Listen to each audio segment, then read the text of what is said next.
Hello students, today we will going to do our next topic, जो कि आपका circular motion of a car on a level road. ठीक है कि अगर आपकी कार सर्कुलर मोशन में मूव करती है, जैसे आपका राउंड अबाउट आता है, तो कैसा उसका मोशन रहता है। क्लियर। अब देखो कि आपको पता है कि कोई भी ऑब्जेक्ट मूव करती है तो किसकी वजह से मूव करती है, फ्रिक्शन की वजह से मूव करती है। अगर सर्कल में कोई भी ऑब्जेक्ट मूव कर रही है तो आपका एक अलग से फोर्स लगता है जो सेंट्रीपिटल फोर्स होता है। ठीक है, क्या होता है वो हमारा सेंट्रीपिटल फोर्स। और सेंट्रीपिटल फोर्स क्या करता है, किसी भी ऑब्जेक्ट को सर्कुलर पाथ में मूव कराने में हेल्प करता है। तो जो फोर्स एक्ट करता है that acts towards the centre of the path. ठीक है, तो वो आपका क्या है, सेंट्रीपिटल फोर्स होता है। अब वो किस लिए होता है कि आपकी जो ऑब्जेक्ट है उसकी वेलोसिटी कंटिन्यूअसली चेंज हो रही है। ठीक है, जो आपकी ऑब्जेक्ट है उसकी वेलोसिटी कंटिन्यूअसली चेंज होती है।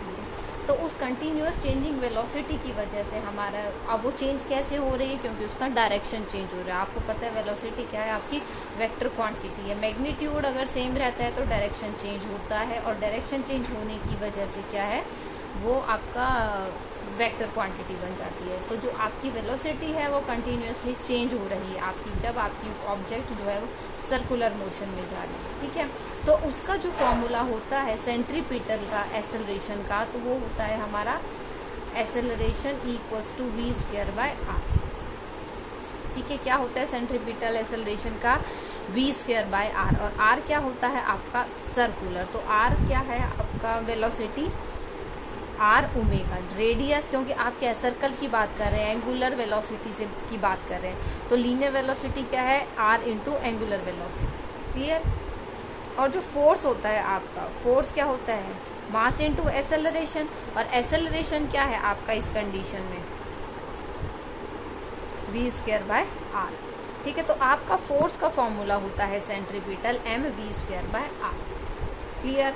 और अगर आपको देखो ओमेगा के टर्म्स में वैल्यू गिवन होगी तो क्या है, आप आर को, वी को आर ओमेगा से रिप्लेस कर देंगे। क्लियर। तो अगर हमें एंगुलर वेलोसिटी के टर्म्स में फॉर्मूला चाहिए तो हमारा क्या हो जाएगा, एम वी ओमेगा स्क्वायर, नहीं sorry m r omega square, क्योंकि हमने वी को रिप्लेस किया है आर ओमेगा से, तो आपका फॉर्मूला आ जाएगा m r omega square. Clear.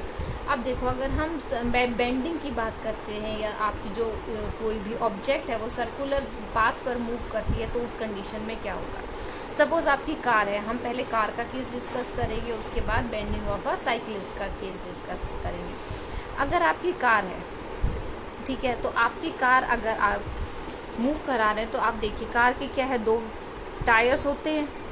ठीक है, 2 आगे 2 पीछे। तो मतलब क्या है, आपकी 2 अलाइनमेंट है, उसमें क्या है, 2 टायर्स एक इस लाइन में अलाइन है और 2 टायर इस लाइन में अलाइन है। तो आप क्या करेंगे, तो ये 2 जो टायर्स हैं आपके, ठीक है, टायर हैं, इनका क्या होगा, फ्रिक्शनल फोर्स लगेगा।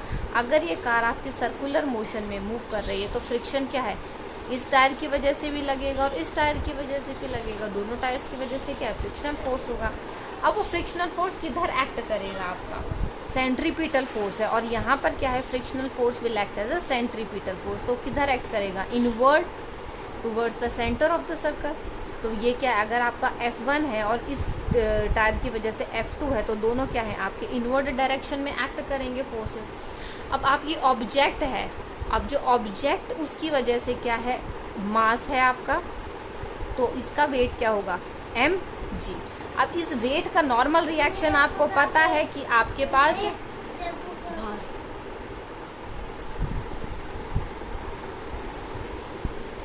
अब जो आपका फोर्स है, देखिए दोनों फोर्स है F1 और F2, दोनों टायर्स की वजह से वो कहाँ पर एक्ट कर रहे हैं, आपके टूवर्ड्स सेंटर एक्ट करेंगे। कहाँ एक्ट करेंगे, टूवर्ड्स सेंटर एक्ट करेंगे। क्लियर। तो अब देखो क्या होगा, अब आपके पास नॉर्मल रिएक्शन आएगी इस फोर्स की वजह से और इस फोर्स की वजह से। ठीक है, तो अब क्या नॉर्मल रिएक्शन टोटल किसके इक्वल आएगी, नॉर्मल रिएक्शन इस फोर्स की वजह से इधर और इस फोर्स की वजह से इधर। तो अब आपके पास अगर ये वाली नॉर्मल रिएक्शन N1 है और ये वाली नॉर्मल रिएक्शन N2 है, और टोटल अगर हम रिजल्टेंट निकालें तो वो किसको बैलेंस करेंगी, mg को बैलेंस करेंगी। तो जो हमारी टोटल नॉर्मल रिएक्शन होगी वो किसके इक्वल हो जाएगी, N1 + N2 के इक्वल हो जाएगी। और वो किसको बैलेंस करेगी, आपके mg को बैलेंस करेगी, क्योंकि यही तो है। और अगर आप देखिए, आपने फॉर्मूला याद होगा आपका फ्रिक्शनल फोर्स का फॉर्मूला क्या होता है, म्यू इनटू नॉर्मल रिएक्शन। तो अब आपका जो टोटल फोर्स होगा, कौन सा फोर्स, फ्रिक्शनल फोर्स, तो क्या किसके इक्वल हो जाएगा, टोटल नॉर्मल रिएक्शन कितनी, N1 प्लस N2, और N1 प्लस N2 किसके इक्वल होगी, आपकी जो वेट इसको बैलेंस कर रहा है। तो इसका मतलब जो आपकी रिजल्टेंट फ्रिक्शनल फोर्स होगी, तो हम देखो F1 प्लस F2 को क्या लिख सकते हैं, रिजल्टेंट फ्रिक्शनल फोर्स, और F1 प्लस F2 किसके इक्वल होगी, आपकी N1 प्लस N2 के इक्वल होगी, और sorry mu into N1 plus N2, और N1 प्लस N2 को हम क्या है, नॉर्मल N लिख सकते हैं, और N किसके इक्वल होगा, आपका mg के इक्वल होगा। तो आपके पास जो टोटल फ्रिक्शनल फोर्स आएगा तो किसके इक्वल आएगा, आपका म्यू mg के इक्वल आएगा। ठीक है, तो अब इस म्यू mg की वैल्यू हमें देखनी है। तो अब जो ये म्यू mg है, इसकी वैल्यू आपकी म्यू mg, इसकी वैल्यू क्या होगी, आपकी greater than equal to mv² by r, इसके इक्वल हो जो आपका फोर्स होगा, सेंट्रीपिटल फोर्स। तो ये भी क्या है, आपका फ्रिक्शनल फोर्स है। तो ये फ्रिक्शनल फोर्स की वैल्यू किसके इक्वल आएगी, mv² बाय r। क्लियर। अब ये होती है आपकी क्या, दोनों फोर्स हैं आपके। तो जो आपका फ्रिक्शनल फोर्स की वजह से हमने निकाला है वो, ठीक है। अब देखो, ये तो केस था हमारा जब आपका रोड जो है वो लेवल पर है। ठीक है, क्या है, जो रोड है आपका वो लेवल पर है। अब देखिए इसका क्या मतलब है, अगर इसकी वैल्यू इक्वल होगी, ठीक है, अगर इसकी वैल्यू इक्वल होगी तो देखो पहले तो हम इसकी वैल्यू यहाँ से निकाल सकते हैं। अब देखिए आपकी वैल्यू जो है इसकी इक्वल होनी चाहिए, m से m कैंसिल हो जाएगा। देखो अब कितनी वेलोसिटी होनी चाहिए, v² जो है उसकी वैल्यू होगी आपकी maximum, v² is less than equal to mu g r. ठीक है, तो v की वैल्यू क्या होगी, under root mu g r. तो अब देखो अगर आपकी वैल्यू वेलोसिटी की इक्वल है तो क्या होगा, वो सफिशिएंट है उसके लिए, क्या है वो सर्कुलर पाथ में मूव कराने के लिए सफिशिएंट है, और ये वैल्यू होगी आपकी मैक्सिमम वेलोसिटी की। ठीक है, ये इक्वल है तो ये वैल्यू होगी आपकी मैक्सिमम वेलोसिटी की, इतनी मैक्सिमम वेलोसिटी वो रख सकता है। अगर इस वेलोसिटी से वैल्यू एक्सीड करती है आपकी कोई भी ऑब्जेक्ट जो है वो सर्कुलर पाथ में मूव कर रही है, तो क्या होगा, जो आपका व्हीकल है, ठीक है, उसके टायर्स जो हैं वो स्किड करेंगे। ठीक है, तो क्या होगा, आप की जो ऑब्जेक्ट है या जो आपका व्हीकल है वो गिर सकता है या स्किड करेगा। ठीक है, तो ये आपकी क्या है, मैक्सिमम वैल्यू। अब देखो अगर हम कोई भी सर्कुलर ऑब्जेक्ट को, सॉरी किसी भी ऑब्जेक्ट को सर्कुलर पाथ में मूव कराते हैं, तो जो हमारा सर्कुलर पाथ बना होता है वो थोड़ा सा इंक्लाइंड होता है टूवर्ड्स द सेंटर। ठीक है, that path is inclined towards the centre, जिसे हम बोलते हैं बैंक्ड रूट। क्या बोलते हैं हम उसको, बैंक्ड रूट। ठीक है, तो क्यों ऐसा करते हैं हम, क्योंकि जब आपकी ऑब्जेक्ट सर्कुलर पाथ में मूव करती है तो उसमें क्या होता है, large amount of friction will work. ठीक है, फ्रिक्शन जो है बहुत ज्यादा अमाउंट में लगता है, लार्ज अमाउंट में आपका जो फ्रिक्शन है वो लगता है, तो उससे आपकी जो टायर्स की वियर एंड टियर होती है, तो उस वियर एंड टियर को रिड्यूस करने के लिए, अवॉइड तो देखो हम कर नहीं सकते, वियर एंड टियर तो हो गए, क्योंकि आपकी फ्रिक्शन होनी जरूरी है। फ्रिक्शन नहीं होगी तो आपका ऑब्जेक्ट जो है वो मूव नहीं कर पाएगी। क्लियर, तो फ्रिक्शन को अवॉइड, जो मतलब स्किडिंग है उसको अवॉइड करने के लिए या मूवमेंट अच्छे से करने के लिए आपके पास दो चीजें होंगी। एक तो क्या होगा, आप इसको बेंड करेंगे, दूसरा आपकी जो टायर्स हैं व्हीकल के वो आपके रेगुलरली कर्व्ड होने चाहिए। ठीक है, इवनली कर्व्ड होने चाहिए। अब देखो क्या चीज है, आपके पास इस वियर एंड टियर को कम करने के लिए हम क्या करते हैं, इसको थोड़ा सा बेंड कर देते हैं। इस बेंडिंग की वजह से जो फ्रिक्शन है उसकी वैल्यू जो है थोड़ी सी कम हो जाती है। ठीक है, तो क्या करता है, ये टायर्स की वियर एंड टियर को रिड्यूस कर देता है। फाइन, अब देखो ये हमारा एक बात आती है एंगल ऑफ बैंकिंग। ठीक है। अब एंगल ऑफ बैंकिंग मतलब कि हमने जो अपना रोड है उसको कितना बेंड किया है, ये थीटा, ये जो कहलाता है वो होता है आपका एंगल ऑफ बैंकिंग। मतलब अगर आपका देखो ये सर्कल है, इसके राउंड अबाउट आपको किसी भी व्हीकल को मूव कराना है तो टूवर्ड्स सेंटर आप ऐसे इंक्लाइंड कर देंगे, ये एंगल थीटा होगा।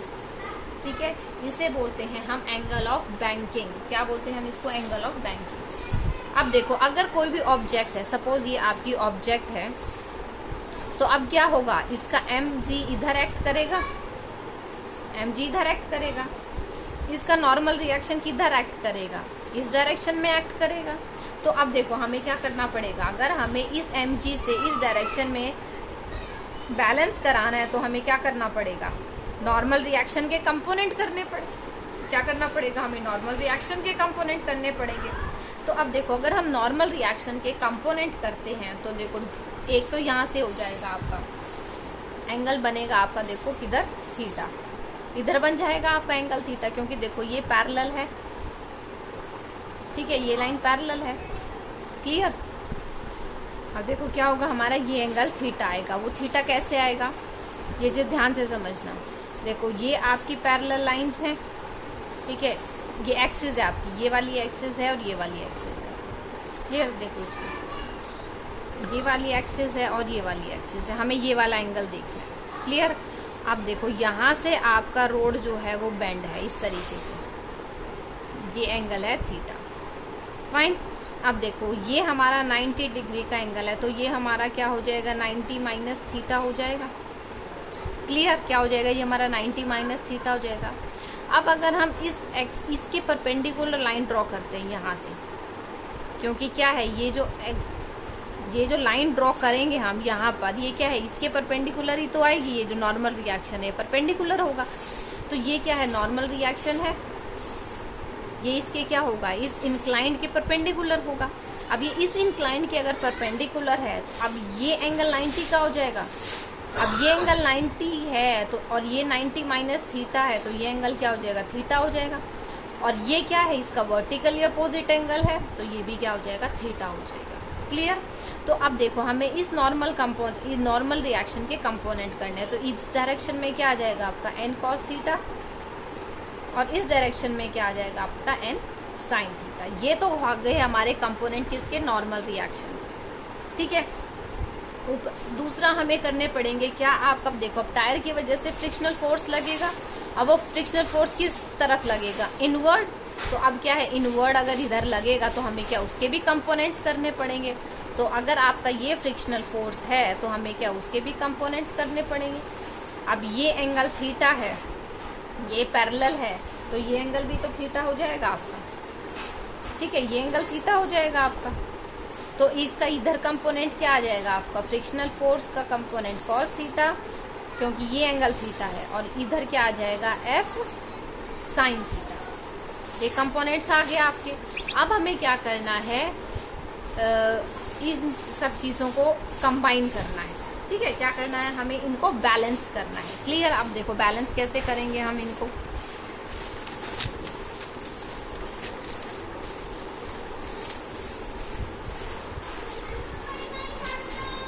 देखो अब आपके पास जो भी फोर्स होंगे वो हमारे क्या है, बैलेंस करते हैं अपोजिट साइड के। अब देखो आपके पास क्या है, ये n cos थीटा है, फाइन। ये किसको बैलेंस करेगा आपका, इधर n cos थीटा mg को बैलेंस करेगा, है ना। इधर देखिए ये आपका n cos थीटा है, तो ये किधर एक्ट कर रहा है, ये इधर बनाया है हमने, और नीचे क्या है आपका mg, तो n cos थीटा किसको बैलेंस कर रहा है, mg को बैलेंस कर रहा है। दूसरा आपके पास इसी डायरेक्शन में क्या है आपका f sin थीटा है, आपका इसी डायरेक्शन में क्या है आपका f sin थीटा है। तो आपकी जो इक्वेशन बनेगी वो क्या बनेगी, n cos theta equals to mg plus f sin theta, ठीक है। तो आपकी mg की वैल्यू क्या आ जाएगी,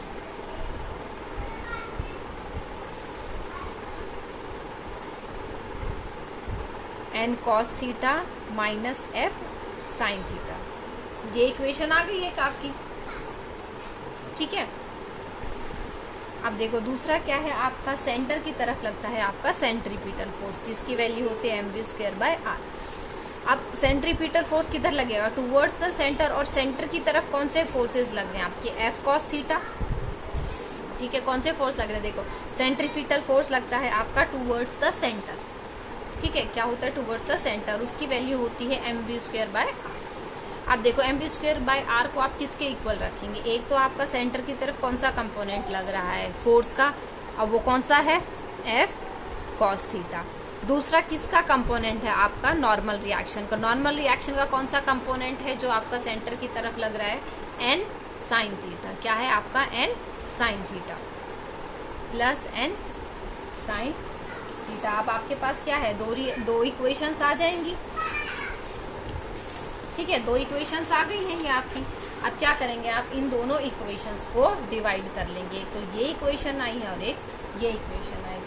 दो इक्वेशंस आई हैं आपकी, क्या करेंगे,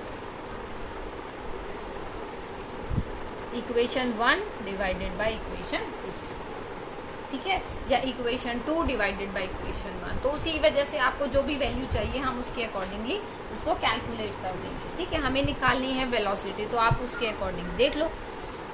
फाइन, तो अब आप 2 को 1 से करें या 1 को 2 से करें, आपको फिगर्स क्या है इधर उधर करनी पड़ेंगी, वैल्यूज इधर उधर करनी पड़ेंगी, RHS में LHS में।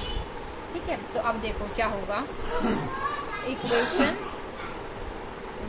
इक्वेशन 2 को डिवाइड करते हैं, क्योंकि हमें v² चाहिए तो v² हम ऊपर ले लेंगे। ठीक है, तो mv²/r और डिवाइडेड बाय क्या है, mg equals to F cos theta plus n sin theta. हमें वेलोसिटी निकालनी है, n cos theta minus F sin theta. ये वैल्यू आई, देखो एक m से एक m कैंसल आउट हो जाएगा, हमें v² इंटू आर जी, आपके पास ये वैल्यू आएगी v² इंटू आर जी। ठीक है,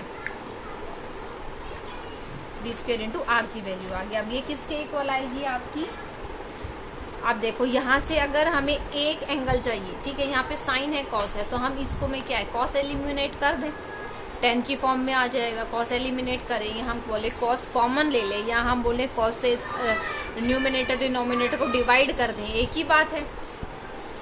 तो उस चीज से क्या हो जाएगा, हमारा कॉस एलिमिनेट हो जाएगा। तो आपके पास क्या वैल्यू हो जाएगी, F plus n tan theta divided by n minus F tan theta. आपके पास ये वैल्यू आ जाएगी। ठीक है, आपके पास अब ये इक्वेशन बन गई। अब ये इक्वेशन बन गई, किसके इक्वल है, v²/r(g) के इक्वल है। किसके इक्वल है, v²/r(g) के इक्वल है। क्लियर। अब देखो हम क्या करें, इसमें से सिर्फ हम 10 की टर्म ले लें। 10 की टर्म लेंगे तो हमें क्या करना पड़ेगा, n से डिवाइड कर दें। ठीक है, हम बोले कि हम डिनोमिनेटर और न्यूमिनेटर में से वैल्यूज कॉमन लें। अब हम क्या करें, इसमें से n कॉमन ले लें। ठीक है, अब देखो n कॉमन क्यों ले रहे हैं हम, आपके पास देखो फ्रिक्शनल फोर्स का फॉर्मूला पता है आपको, क्या होता है म्यू इंटू नॉर्मल रिएक्शन, ये होता है। तो हम F/n की टर्म बन जाएगी हमारी, उसको हम एक कांस्टेंट से रिप्लेस कर देंगे, इसलिए हम क्या करते हैं n कॉमन ले लेंगे। ठीक है, तो n कॉमन लेंगे तो हमारे पास क्या हो जाएगा, F/n plus tan theta divided by n common ले लिया, n से n cancel out, 1 minus F/n tan theta. आपके पास ये वैल्यू आ गई। तो अब इसकी वैल्यू क्या है, ये किसकी वैल्यू है, v²/r(g) की वैल्यू। किसकी वैल्यू है, v²/r(g) की वैल्यू। अब देखो हमें वेलोसिटी निकालनी है, तो वेलोसिटी निकालनी, ये टर्म सब इधर आ जाएगी। F/n को हम क्या लिख सकते हैं, F/n को म्यू लिख सकते हैं, तो हम इसको रिप्लेस कर देंगे। तो v² की वैल्यू क्या आ जाएगी, rg into mu plus tan theta minus divided by 1 minus mu tan theta, ये वैल्यू आ जाएगी। और v की वैल्यू क्या आ जाएगी, आप इसमें अंडर रूट लगा देंगे। अंडर रूट क्या आ जाएगा, rg mu plus tan theta divided by 1 minus mu tan theta. तो ये आपकी इतनी वेलोसिटी होनी चाहिए। क्या है, ये आपकी इतनी वेलोसिटी होनी चाहिए। ठीक है, और अगर आप थीटा की वैल्यू निकालते हैं तो वो आपके पास इसके इक्वल, सारी टर्म्स इधर ले जाकर आप टेन थीटा की वैल्यू निकाल लें। क्लियर। लेकिन टेन थीटा की वैल्यू इतना इजीली नहीं निकल पाएगी, तो इसका सिर्फ स्पेशल केस आएगा आपका, ठीक है। क्या आएगा आपका? सिर्फ और सिर्फ स्पेशल केस आएगा, जिस कंडीशन में बोला जाएगा कि फ्रिक्शन है ही नहीं, ठीक है, फ्रिक्शन लेस सरफेस है, तो फ्रिक्शन ही नहीं होगा, तो इसका मतलब क्या है, म्यू की वैल्यू 0 हो जाएगी। आपका सिर्फ यही एक केस हो सकता है, क्योंकि वैसे अगर आप टेन थीटा की वैल्यू है थीटा निकालना चाहेंगे तो बहुत कॉम्प्लिकेटेड वैल्यूज आएंगी, ठीक है। सब आपको इधर लेके जाना पड़ेगा, 10 की टर्म को कॉमन लेना पड़ेगा, तो इस तरीके से होगा। तो इसलिए आपका सिर्फ एक स्पेशल केस बन सकता है जिसमें आपका बोले कि फ्रिक्शन लेस सरफेस है, कोई फ्रिक्शन ही नहीं है। जब कोई फ्रिक्शन ही नहीं होगा तो आपकी म्यू की वैल्यू 0 हो जाएगी, क्लियर। तो वो आता है आपका क्या, स्पेशल केस। उसके बाद आपका एक रहता है बेंडिंग ऑफ अ साइकिलिस्ट, कि जब आपका साइकिलिस्ट जो है सर्कुलर पाथ में मूव करा रहा है तो वो बेंड क्यों होता है, ठीक है। आपने देखा होगा ना कि थोड़ा सा अंदर की तरफ झुक जाता है वो, ठीक है। जैसे आप चलाते हैं तो जो क्या है, cyclist will lean inward, clear. तो उसकी वजह से क्या होता है कि जो आपका कंपोनेंट है हॉरिजॉन्टल कंपोनेंट, वो नॉर्मल रिएक्शन को बैलेंस कर देता है, ठीक है। क्या करता है वो, जो हॉरिजॉन्टल कंपोनेंट है वो नॉर्मल रिएक्शन को क्या करता है, बैलेंस कर देता है, फाइन।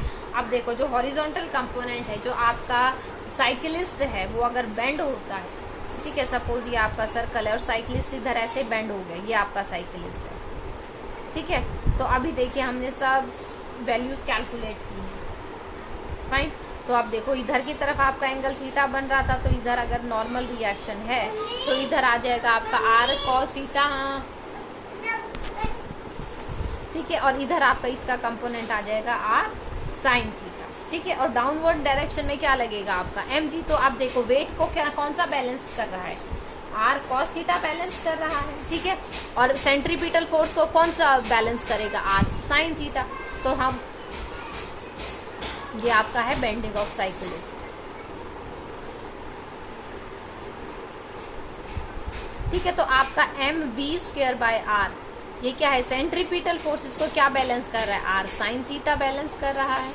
और आपके पास एम जी को क्या बैलेंस कर रहा है, आर कॉस थीटा बैलेंस कर रहा है। क्या बैलेंस कर रहा है, आर कॉस थीटा बैलेंस कर रहा है, ठीक है। अब फिर से वही है कि हम इस केस में इजीली वैल्यू निकाल सकते हैं थीटा की, क्योंकि हमारे पास और टर्म नहीं है। जैसे देखो यहाँ पर क्या था आपका, फ्रिक्शनल फोर्स भी आ रहा था, ठीक है। अब देखो यहाँ पर तो फ्रिक्शनल फोर्स क्या होगा आपका, वही यहीं पर एक्ट करके रह जाएगा, क्लियर। तो आप देखो क्या चीज होगी कि आपका सिर्फ नॉर्मल रिएक्शन जो है वही इसको बैलेंस कर देगी, क्लियर। तो जैसे हमने उस इक्वेशन में, इस केस में दोनों इक्वेशंस को डिवाइड करते हैं, ऐसे हम यहाँ पर इस इक्वेशन को, इन दोनों इक्वेशंस को डिवाइड कर देंगे। तो अब देखिए अगर हम डिवाइड करते हैं तो आपके पास क्या आ जाएगा, एम से एम कैंसल आउट हो जाएगा, वी स्क्वायर बाय आर, ये वैल्यू आएगी इक्वल्स टू टेन थीटा। तो यहाँ से क्या है, आप थीटा की वैल्यू निकाल सकते हैं, वेलोसिटी की वैल्यू निकाल सकते हैं, जो भी चीज़ आपसे पूछी जाएगी you can easily calculate the value of that variable, ठीक है। तो अब देखो किस चीज़ पर डिपेंड कर रहा है, साइकिलिस्ट को बेंड करना जो है, या जो एंगल है आपका कि साइकिलिस्ट को कितना बेंड करना चाहिए, ठीक है, साइकिलिस्ट को कितना बेंड करना चाहिए। तो ये क्या है आपका, ये एंगल है कि साइकिलिस्ट कितना बेंड कर रहा है। अब देखो साइकिल सीधी तो ऐसे चलेगी, वो बेंड होकर तो ऐसे चल रही है, ठीक है। तो ये एंगल हमने निकाला है, this is known as the bending of cyclist, कि साइकिलिस्ट को कितना बेंड करना चाहिए। तो साइकिलिस्ट को बेंड करना चाहिए, तो ये देखो जो एंगल है जो साइकिलिस्ट बेंड करता है वो क्या होगा, बड़ा होना चाहिए, ठीक है। क्या होना चाहिए, वो एंगल जो है बड़ा होना चाहिए। कब बड़ा होना चाहिए, देखो अगर आपका रेडियस जो है वो ज्यादा होगा, सॉरी रेडियस जो है वो आपका कम होगा, और ये वेलोसिटी आपकी ज्यादा होगी, क्योंकि 10 की वैल्यू क्या है, रिड्यूस करती है, ठीक है। 10 की वैल्यू क्या करती है, रिड्यूस करती है। तो आपकी जो है जितनी ज्यादा वैल्यू, देखो 10 की वैल्यू क्या होती है, इंक्रीज करती जाती है ना, इस तरीके से होती है इसकी वैल्यू, क्लियर। तो आपके पास क्या है, वैल्यू 0 से लेके इन्फिनिट तक जाती है, 0 से लेके इन्फिनिटी तक जाती है, तो इसका मतलब 10 की क्या है, इंक्रीजिंग वैल्यू है, ठीक है। और 10 की इंक्रीजिंग वैल्यू कब आएगी, तो इसका मतलब जो थीटा है वो कब होगा आपका ग्रेटर, ज़्यादा जब होगा, या तो जब r की वैल्यू कम हो, दैट मीन्स रेडियस कम हो, या इसकी वेलोसिटी ज़्यादा हो, क्योंकि टेन थीटा का ग्राफ जो है वो क्या होता है, इंक्रीजिंग होता है आपका, है ना। इस तरीके से कुछ ग्राफ आता है शायद इसका, है ना, इस तरीके से, क्लियर। तो अब आप देखो कि इसकी वैल्यू किस चीज़ पर डिपेंड कर रही है, थीटा की वैल्यू r और v पर डिपेंड कर रही है। और जो ज़्यादा अगर हमें एंगल बेंड करना है तो उसका रीज़न क्या होगा, हमें कब ज़्यादा बेंड करना पड़ेगा, जब आपकी या तो रेडियस बहुत कम होगा या साइकिलिस्ट बहुत ज़्यादा तेज वेलोसिटी से अपनी साइकिल को मूव करा रहा है, ठीक है। तो ये था आपका बेंडिंग ऑफ साइकिलिस्ट। और जो आपकी कोई भी चीज़ है या कोई भी ऑब्जेक्ट है या कोई भी व्हीकल है वो जब सर्कुलर पाथ में मूव करता है, ठीक है। दूसरा हमने स्टडी किया बैंक रोड, ठीक है, बैंकिंग ऑफ रोड, कि हमें बैंक रोड की ज़रूरत क्यों पड़ती है, क्लियर। तो this was the topic for today. I hope you got all the points which I have told you. Thank you students, that's all for today, and if you have any doubt then please ask me.